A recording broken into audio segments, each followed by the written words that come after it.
Welcome to Tenacity with Sonia C., the podcast for founders, entrepreneurs, dreamers, and leaders navigating the journey of growth. In each episode, we get into the setbacks, the rebuilds, the pivots, and the lessons learned along the way. These are honest conversations with leaders who faced challenges head on and found success in business and in life. I'm your host, Sonia, and let's get started. My guest today is Sam Berman. Sam is the founder and CEO of LARC, a logistics innovation company redesigning how the world's most advanced technology moves: AI infrastructure, semiconductor equipment, robotic systems, and other mission-critical hardware. His system replaced packaging systems that hadn't meaningfully evolved in decades with engineered, reusable platforms now used by some of the largest technology companies in the world. But before LARC scaled, Sam had to confront something more personal: the internal patterns, identity conflicts, and emotional weight he was building from. The reconstruction became the foundation for both his company and his book, Militant Mind: The Psychology of Building What Doesn't Exist. Today, we're talking about the internal demands of building at that level and what founders don't admit about the costs. Hi, Sam. Welcome to the show. How are you today? Great, Sonia. Happy to be here. Looking forward to our conversation today. Yeah, me too. Let's get right into it. There's no Good. time like the present. Let's do it. You said the hardest part of building something new isn't the market, is the internal war. What did that war look like for you in the early years of building your company? Yeah, so I've built a number of companies, and actually just wrote a book about this whole idea of the psychology behind this. Entrepreneurship is more about the founders themselves developing as Mm-hmm. people. One thing I found about companies in general is that as you build them, it's really more a reflection of you growing, and the company grows with you. So, the internal war there's a few things, and it's something that everybody that's building something meaningful is going to go Mm-hmm. through. And I always kind of preface that with, this is not necessarily for the person who wants to start the retail store, or those things have a process. What I'm talking about is the founders or the builders that are making something from the ground up. For example, my company comes from that napkin sketch right there. And now we work with some of the largest companies in the world. And so when you're doing something like that, you're going to go through a process of, endurance. It's really a process of, you're going to fall on your face a number of times and have to get back up, have doors slammed in your face a number of times. And you have to have a certain level of endurance. But even more so psychologically, you're going to go through things like isolation, which is kind of a strange experience. Mm-hmm. You're going to go through a lot of doubt. You might have the best idea in the world, right? But at the end of the day, you think the world's going to come beat a path to your door. That's never how that works. And so there's a lot of kind of grinding and kind of scratching up that hill, and trying to make stuff work, and having to believe in yourself at an incredibly high level. So the idea of starting not just companies, but anything, whether it be a process that you want to build, a club, an institution of some kind, even a family, there's going to be things that trip you up. And there's going to be a really, what happens between your ears is where the real battle lies here. It's not that you have a great product, or you know how to manufacture it, or any of that. That stuff has process. What doesn't have process are those nights of doubt, those moments where you say, "Oh, this is just too hard. There's too much going on." But there's ways around that. But it does require a very significant level of toughness and grit and determination. And really, one of the things most important is the fuel, which is obsession. And I talk a lot Mm-hmm. about obsession because people think, you're going to be so motivated, and you're going to think positively and all this kind of stuff. But it's not enough. You have to actually be obsessed to a level that's almost unhealthy.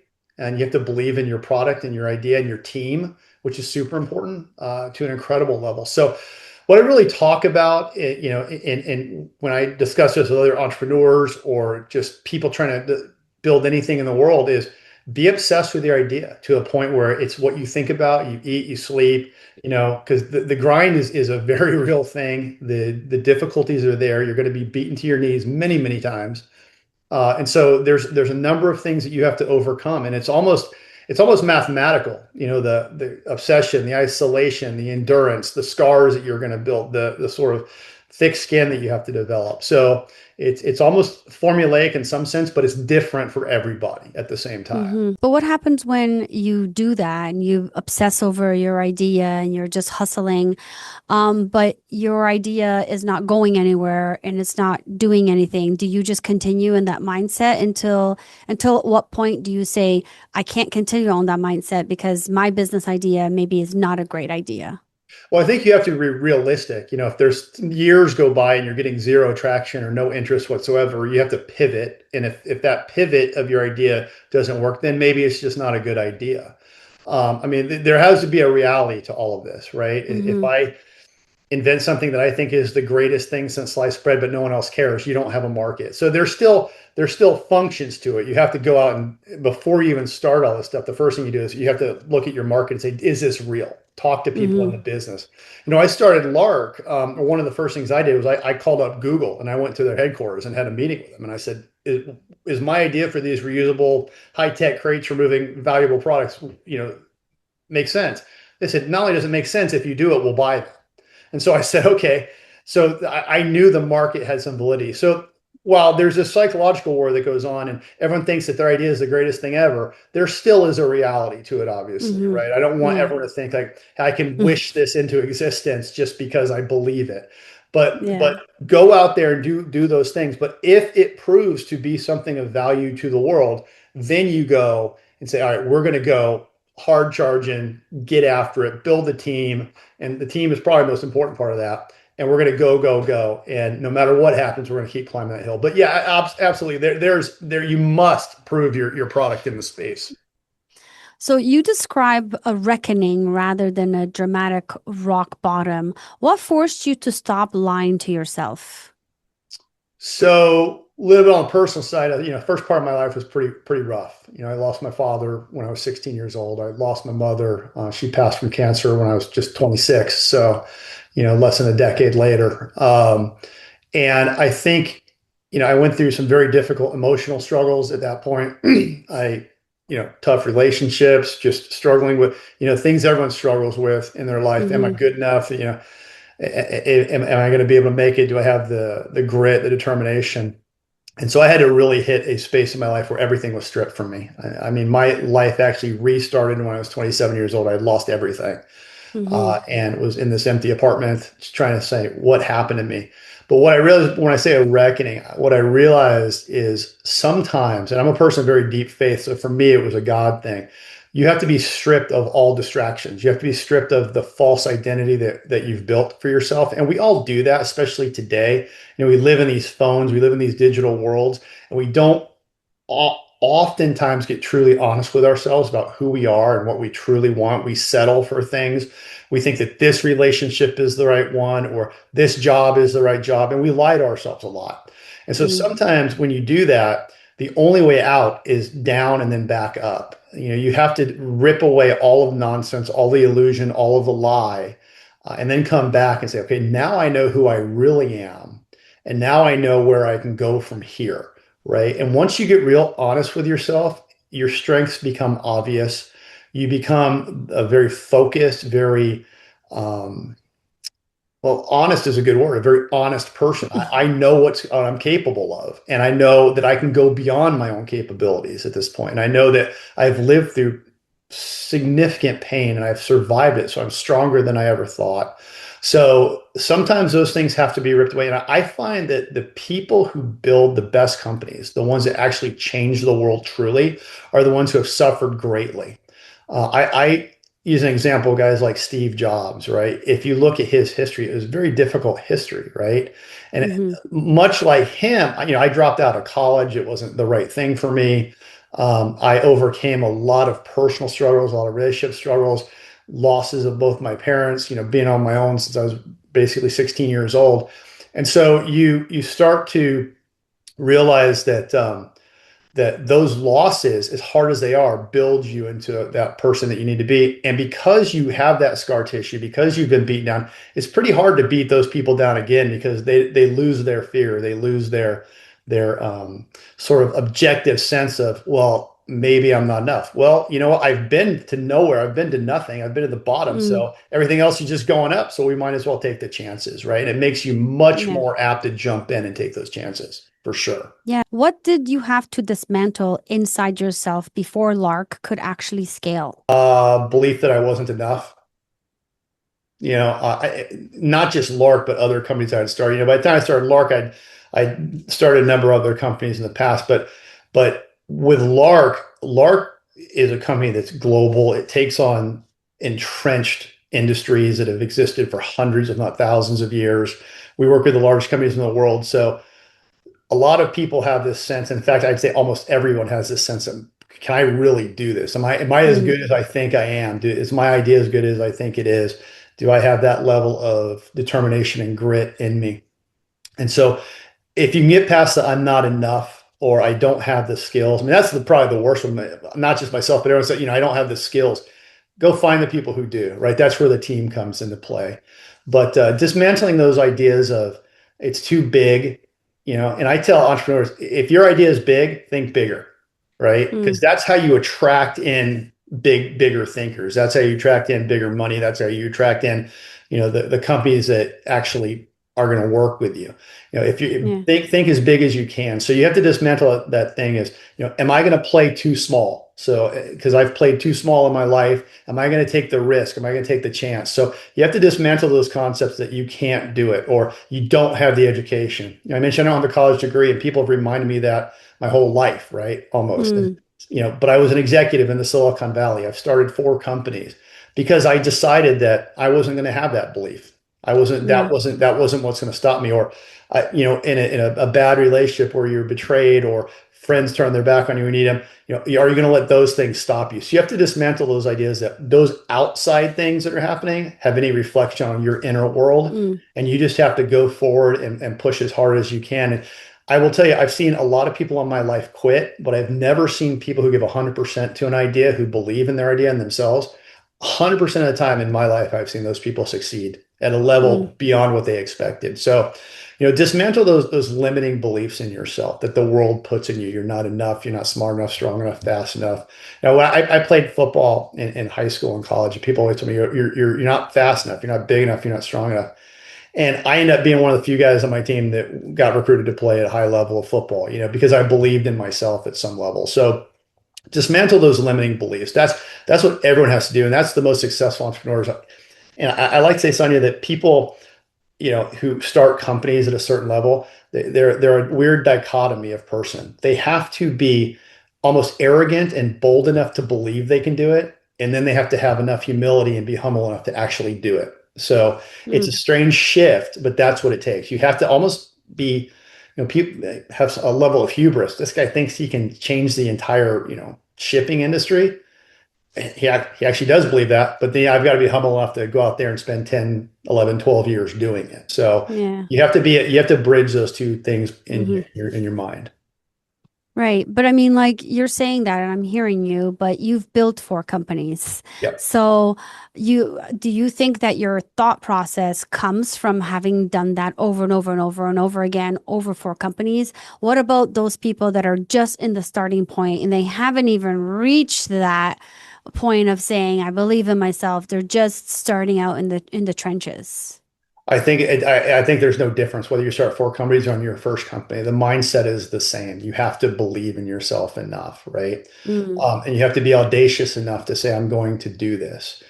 There was a point when I was starting my first company when I was that person, right? But there was never a time. I mean, there was times where I doubted, but I overrode those doubts. I said, so what? If this person over there can do it, if people watching me today say, here's a guy who's been on his own basically since he was 16 years old, worked 3 jobs to put himself through the college that he went through, and then dropped out of college and worked all kinds of jobs, and one day decided, you know what, if that guy who I think I'm smarter than, who I think I'm more creative than, I'm tougher than, have more grind, if that person there can start a company and build it, I certainly can do that. So that's where people have to start. It doesn't matter what level you're at. Every company I've started has been bigger than the next. So every time I start a company, I have to go through that same ritual of, can I do this? Right. I mean, hmm LARC now is a company that, as I said, started from a napkin sketch. And yet we now work with the largest companies in the world because Mm-hmm. I believed at some point, and it does build up over time, right? You get a certain level of confidence once you do it, but you have to have a certain level of confidence in yourself to even begin anything, right? Yeah, for sure. 95% of people out there or more don't ever have enough belief in themselves to say, I'm going to do this, right? Mm-hmm. But those 5 or 4 or 3% of people who do and just absolutely believe it's going to happen, it will happen. I've never seen it not happen if you have 100% belief that you're going to make it, no matter what you have to do. When you were designing packaging for AI and semiconductor infrastructure, no one had a blueprint. How did you hold conviction when there was no external validation? Oh, because here's the great thing about that. And again, I'm not a guy who was trained classically in how you start business. I don't have a business degree or any of that kind of stuff. The beauty of it is that if you don't know, you don't know. And so it's just, here's a good idea, and I'm going to build it because it's a good idea. There's no limiting factors in that say, I can't do this because no one else has ever done it. You say, I'm going to do it because no one else has ever done it, right? It's kind of a cool thing where you say, I why can't I do this? The world says you can't do it because the system has existed saying this is how we always do this. But I tell people if you want to upset me in my company or on this podcast or ever, it's just tell me that's the way we've always done it. So if you take that concept of, well, that's the way the world's always done it, well, that's a dumb idea, or I have a better idea, then you get started. The limiting belief is what the system tells you. So get out of the system, right? Don't be a part of that thought process at all. So when I Mm-hmm. started my company, I was having lunch with a guy who ran a crating company, and he said, oh, I've got these server racks coming in for the next 8 weeks, and 300 of them that cost $1,400 a crate. And I said, wow, that's weird, man. Just put a big toilet paper tube over those things and ship them out. What are you building these wood crates for? And he went to the bathroom. I grabbed the pen and that napkin and drew a picture. I said, I think I could do this better. I said, hey, would you want to build this with me? He said, yeah, maybe. And he decided he didn't want to build it with me. And I said, this is too good of an idea. There's billions of dollars of these things. I'm going to go do it. And so that's what happened. So the limiting belief is the system. It's what it wants you to believe. So just don't believe Mm-hmm. it. Just know that if your idea is good, you go talk to some people. Yeah, it's a really good idea. Go after it. Don't stop. You know, Yeah. that's the beauty of it. What was the highest pressure decision you had to make when LARC was still fragile? So in the early stages. That's a good question. Probably the first decision to build our tools, to build our first crates, because they were going to be locked in once we did that. And that was a big spend. So that first decision to really go after the market space and just do it. That I think that's probably always when I think about it, that's the biggest decision at the beginning of any company is, am I truly just going to pull the trigger and do it? And Mm-hmm. so it's like ripping a band-aid off. You just do it and hope that you did everything right and know that you can course correct it once it happens. So everything else is just kind of process. But that first decision, actually, I'm jumping in the water. It's going to be cold. It's going to hurt a little bit, but let's go for it. That's always a hard decision. But again, it's just you just go, you just do it. Yeah. So you talk about having an idea that you wrote on a napkin. Can you walk me through a little bit of the process? How did you go through validating the idea? Were you competing? Were you competing with just boxes that people were making? Walk us through that a little bit. Yeah, so we're going directly at the wood crate industry. It's a massive industry. There's absolutely nothing sexy about it. No one grows up saying, I want to build wood crates for a living. It gets super sexy though when you look how big it is and the things that you're transporting, AI server racks, medical, surgical equipment, high-end luxury items, all kinds of different things moving. There's billions of these moving around the world. And so the market is absolutely massive. And I want to preface that by saying to any entrepreneurs listening to me, if you want to really do well in business, find something super unsexy I that always say that. support, it supports the infrastructure of Yeah. everything else on top of it, right? So Yeah. if you think there's all these data centers in the cloud and AI, every single one of those things has to be shipped on a truck or a plane or a boat and has to be installed, and every single one of them goes in a box at some point. Yeah. So that's kind of how I sort of developed that idea was we have to go out and make something that the world doesn't think is important, but is super important, right? And there's a Hmm. ton of things out there like that. So After the napkin sketch, I hired an industrial engineer to draw some concepts of the idea and make it look prettier, right? Because Mm-hmm. people need to have some vision. You know, entrepreneurs have vision in their head, but they have to be able to present that vision to other people. So I got a bunch of ideas. Like I said, the very first call I made was to some folks at Google. I said, "Hey, can I come in and talk to you about this?" And had a meeting with like 8 people. And said, "It's a great idea. If you could build this, we would definitely use that." And so that started in California for me. And then I actually moved my family out here to Tennessee, where I met my co-founder, Chris Taylor, who's a mechanical engineer, master mechanical engineer out of Belmont, not Vanderbilt, sorry, Vanderbilt University. Belmont's where we launched our company. But we started kind of just making different iterations of it, doing different kind of designs. And then we made prototypes. So prototypes, we went through 3 different iterations of prototypes before we got to where we wanted to be. So there's going to be process like that. Mm-hmm. And you're always going to constantly improve upon that until we had what our Gen 3 crates and we went to market with those. After that, we just really started marketing out there, calling up these companies, any contacts we had at any of these large companies, said, "Hey, would this be something you're interested in? Here, we've got some product to show you." And from there, a lot of feedback from those customers. So we started incrementally making those products better, stronger, Mm. faster, more reliable, greener, everything we could. And we've continued to do that. And eventually, someone said, "Hey, I'd like to use those." And then someone else said, "Hey, I like to use those." And then eventually, one of the large companies in the world called us and said, "Hey, I want you to design a crate for us." And so we did, and we've kept growing from there. So the Mm. process is really you're always going to try and get what they call the minimum viable product out there Yeah. in the space. And I will say when you're building something hard-sided and that moves, multi-million-dollar servers, MVPs don't really work. They want something that's more justified. So you start small, you build your way up, and the next thing you know, you're moving, massive AI server racks for the biggest companies in the world. Um, but you do have to go through every one of those steps, and you have Yeah. to continually improve from there because the market's changing at a pace that's like nothing in history. And there's constant demand on can we make this better, stronger, faster, more reliable? So we're constantly doing that type of thing too. Yeah. So there's no magic to it. It's just it's sequential. But when you're building something that is upending a very entrenched industry that is moving very valuable products, they're not going to say, "Hey, that's good enough." Good enough's not going to make it. So you better come in with a product that's pretty flushed out in that case. Whereas other software and so forth, you can definitely do MVP stuff, but not in a hard product kind of way. Did you have to patent anything while you were developing the product? Absolutely. Yeah, we hold a number Yeah. of patents in our product. Yeah, we've engineered over the years. We've put a ton of engineering into it. So we hold a number of patents on the designs, not just the core design, but designs within those structures as well, because obviously you want to protect that. Yeah. But it's funny. I always tell people our product ends up looking very simple and easy to use, but very simple in the engineering world takes years. Yeah, Because for sure. people over design everything at first and go, well, we can strip that and make that simpler, but simple is hard. So yeah, Yeah. but yeah, we do own patents on a number of things and a number of structures and a number of systems and how they work. Absolutely. And Okay. I suggest that's a lot of value in patents. So pay particularly Yeah. close attention to that as you develop. Yeah. What internal struggle still shows up for you today as a CEO of a company? I think our biggest one is we still face that's not how we've always done it.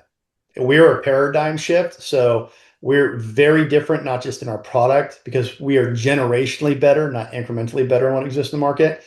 And I think people are sort of wedded to this is how it's always been done. And so when you're building companies that do change the paradigm, you have to overcome that a lot. Mm-hmm. As far as kind of day-to-day stuff, I don't tend to have a lot of problems because our team is so good. And I would tell people hire for integrity, not skill. Integrity will get you much further because you can teach things. What you can't teach is honesty, integrity, value, grit, hard work. So my team is so exquisite that I don't really have those sort of day-to-day problems. It's more of just going up against customers who have been so entrenched in this process for so long. But that's really started to shift for us a lot. And so we're starting to see that the ground shift. In fact, we've changed the entire industry into even wood crates. We're reusable now. where they were usable 4 or 5 times, we're reusable 4 or 500 times. So it's not really close, but we have really shifted the ground for that. So Mm, that's been pretty cool. But in general, problems as CEO or at the startup, it's you having to keep the fires burning, you having to believe in it when other people aren't there. And as the initial founder of the company, I had to kind of go through a pretty deep period of isolation, which gets pretty lonely. But those things are kind of in the past. Now it's just scaling, and scaling is in 2026, scaling is a little bit easier because we have tools we didn't have 20, 30 years ago. And we have process that we didn't have 20, 30 years ago. We can make things faster. We can design things faster. So those sort of issues that companies used to have, we don't have so much anymore. What it really is now is more of a cultural shift that you have to mm, get past where people want to fight you on things. And the other thing I would say is the old paradigm that people use is, you're a vendor and they're a customer. Because the systems are so complex now, the supply chains are so complex, and we have tons of global issues, wars and shutdowns and oil and tariffs and all kinds of things. You really have to work in partnership with these mm. folks. If you don't, it's too complex and just too many mistakes get made. You have to be much more internal, much more hand in glove. So those kind of shifts, we have to manage those relational issues a lot. You talk about faith as part of your leadership. How does faith influence how you make hard decisions? It influences everything I do, actually. I tell people there will be times where this will beat you to your knees. And while you're down there, you might want to have a conversation about who you are and what you're trying to accomplish. So my faith informs me on everything. Hard decisions for me, it's prayer and meditation on that, and to look at what is the best route to go. But having said that, I will say as an entrepreneur, you have to have a different mindset on decisions. And I tell my team and all the time, we can't polish the brass on the boat. We've just got to get it out of port because we can always course correct. So if the decision is not going to be catastrophic to the company, just make a decision and start going forward. You will know quickly if it was the right or wrong decision. But there's nothing that says you can't change that or course correct. Entrepreneurship by definition is decision making. And you want to fail fast and fix fast. And that failure isn't failure, it's just knowledge. So Hmm. don't get too hung up. You've got to move. I always say, stop thinking about getting the race car. Just get in the damn race car and go. And you might Yeah. crash, but you'll probably walk away from the crash and get back in another race car. So make decisions quickly, but you use your intuition if that is what it is. If you're a person of faith like me, use your faith to say what is the right thing to do. And there have been times when I've been in that situation where maybe there's a partnership or some other thing we're gonna do, and those people don't feel like they're in line with our integrity or our moral code or our values, and we'll walk away from that. And so that really informs those types of decisions. Mm-hmm. So when I talk about having a team, it's not just my team at LARC, it's the greater team, the customers, the partners, all this kind of stuff. Make sure that those people share your vision, share your values, because someone who doesn't will kill you faster than any other thing out there. So Mm-hmm. make sure that you know who you're dealing with. And if they're not the right person, no matter how big the deal looks, no matter how green that grass looks, that's an illusion. Walk away because they will do more damage to you than anything else out the market can, or pricing or Yeah. product or any of that kind of stuff. People are the key. What does building at this level cost a founder emotionally? Whew, that's also a big question. It costs you a lot of introspection, a lot of time in your own headspace, saying, "Am I doing the right thing? Am I really true to myself?" It costs you time with your family, which is Mm-hmm. difficult. Um, it costs you um, it costs you sleep. I mean, so it costs you a lot of energy. Mm. But sometimes that's a good thing because your mind is going the right direction. But emotionally, you have to fight through, who am I? Who am I really? Am Yeah. I truly the person I think I am? Am I good enough to do this? And the answer usually is yes. And if you're not good enough, find the people who are. So if you have a great idea and you're not that hard charging sort of type A CEO, find the people who are, because good ideas Mm. need to come to light. So that's why Yeah. the team matters. My team is very different than I am. Everyone has a skill set that I don't have. Am I the smartest person who walks in the room? Probably not. Right. Yeah. I was just the original visionary, and the person who keeps the fires burning. But I'm not the engineer, right? I'm not the mechanic. I'm not the financial person. So find those people who have the skills that you don't, so that your emotions, don't rule the roost, right? And Yeah. the other thing is, you asked about what emotional toll it takes. One thing entrepreneurs really need to do is get their emotions in check. No matter what those emotions are, as the leader, you need to keep those in check as much as possible, because those will bring you down, right? Mm. I write about this, how, emotion. I'm a very emotional guy. Most founders are very emotional people, right? Right. Almost universally very emotional people, to the point where people say, they're angry, they're out of control, all this kind of stuff. But what they really are is visionary, and they care a whole lot. So Hmm. find people like my co-founder Chris Taylor. He's a much more level-headed guy. So he's had to reel me in a few times while I kind of keep the emotions high when they need to be. So find the balance, but don't let your emotions rule your decisions. Don't let your don't let your despair or disbelief, you keep going through that stuff, because Yeah. those things just rise and fall, right? They're not Yeah. who you really are is the steps you take forward, and you have to take massive action, right? No matter Hmm. what. It's kind of like working out. I don't feel like working out today. Well, the person who does work out even though they don't feel like working out is going to be stronger than you. I don't feel Yeah. like dealing with this today. Just deal with it, because your competition is going to deal with it if you don't. So Yeah. you have to overcome whatever emotions you have, and you'll have the gamut of emotions: fear, anger, rejection, name it. But Yeah. you have to just say, okay, that's just stuff rising, and I'm just going to keep moving forward. That is, my book is called Militant Mind, because that's how you have to be, as militant, right? You have to be, Mm. no matter what, you just keep going through it. And you don't let those emotions overtake you. Emotions are transient, they're fleeting, but vision is forever. And so you follow the vision no matter what, you follow the plan. If a founder listening feels like they're building while carrying unresolved weight, what would you tell them to do? Deal with the weight, get into it. Whether it's a psychological issue, whether it was, trauma in your life, whether it was betrayal, whether, it's your feeling of inadequacy, whatever it is, get into it, deal with it, go through it. The only way through it is through it. If there's a Mm. storm, walk through it. You can sit there, look at it, say it's dark, it's scary, whatever.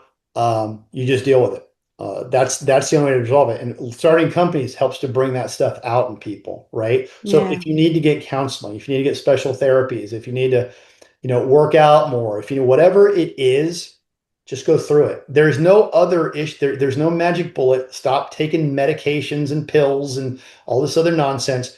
Get fit, get strong. If you're a person of faith, hit your knees, give it up, surrender that stuff, get through it, deal with it, cry, scream, fight, do whatever you need to do, but get through it. And that's where your strength comes from, right? Hmm. Anything Yeah. unresolved in your life, if whether it be relational, whether it be personal belief in yourself, just whatever it takes, get through it. The tools are there. You're stronger than you think, go get it. And starting this Hmm. company or starting whatever is going to be a proving ground to see that you have done that. So I always tell people, there's no sugarcoating it. People have Yeah. had, I had a really rough patch in my life, really, really rough. And I Hmm. just at one point said, it beat me to my knees, but you know what? You can stay there or you can move. And action Yeah. is the way to get past it. You just keep moving, you keep going no matter what, and that will get you past it. But the only way through is through. Well, we're coming up on time, but before we wrap up, I want to ask you a question to a comment you made earlier, which I'm sure a lot of people are going to wonder and are going to want to know. So you said you started by calling Google Yeah. and going and meeting with them. So Yes. how in the world do you call Google and set up a meeting with them? I mean, you can't even get Google support. How did you do that? Just for those who are curious about doing the same thing or going after like a big company to get the advice or to get in a foot in the door. How did you do that? I emailed the vice president over there and said, I have this really good idea I'd like to talk to you about. She emailed me back 10 minutes later, and I went in 3 days later. I mean, that's what happened. You have to be bold. People don't think you can do that, and you absolutely can. It's really simple. Yeah. Fortune favors the bold. I had a career in Silicon Valley, but I actually didn't know anyone at Google. I had known Yeah. a lot of CEOs and so forth, but no one at Google. But I said, these guys, I actually did the same thing with Facebook at the time. I wrote to them and said, hey, Mm, can I come talk to you guys? And they said, absolutely. Come on. That's a good idea. They're not untouchable, right? They're not mm, on these huge pedestals. And we have these awesome tools like LinkedIn and finding people's emails as possible. And yeah. everyone can write an email and say, hey, I would love to come talk to you. Would you mind giving me a little bit of time? I have this great idea. Is it going to happen 10 out of 10 times? It might happen 1 out of 10 times. So send 10 emails. If it happens 1 out of 100 times, send 100 emails. But someone's going to get back to you at some point. Yeah. And so You don't be won't know afraid. unless you try, right? You won't know unless you try. You miss Yeah. 100% of the shots you don't take, right? So to this day, I mean, I've written to the CEOs of probably 4 major companies, and I've got responses from all 4 of them. Mm, Just be respectful, send a good email, say, I've got a great idea. May I come talk to your team? And you will be stunned at who will actually get back to you. yeah. That's awesome. I love that. Yeah. That's good advice. Well, Yeah. Sam, thank you so much for joining me today. I appreciated all of your advice and knowledge in the, you're four-time founder. So congratulations. There's a lot that we can take away from this episode. And thank you for joining me. Thank you, Sonia. I really appreciate it. And I hope I offered some value here.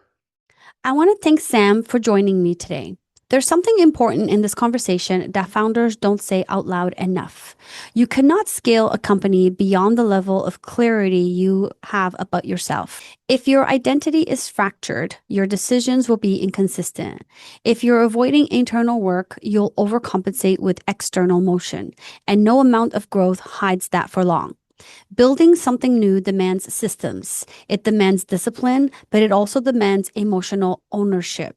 The market will test your strategy, pressure will test your leadership, success will test your character.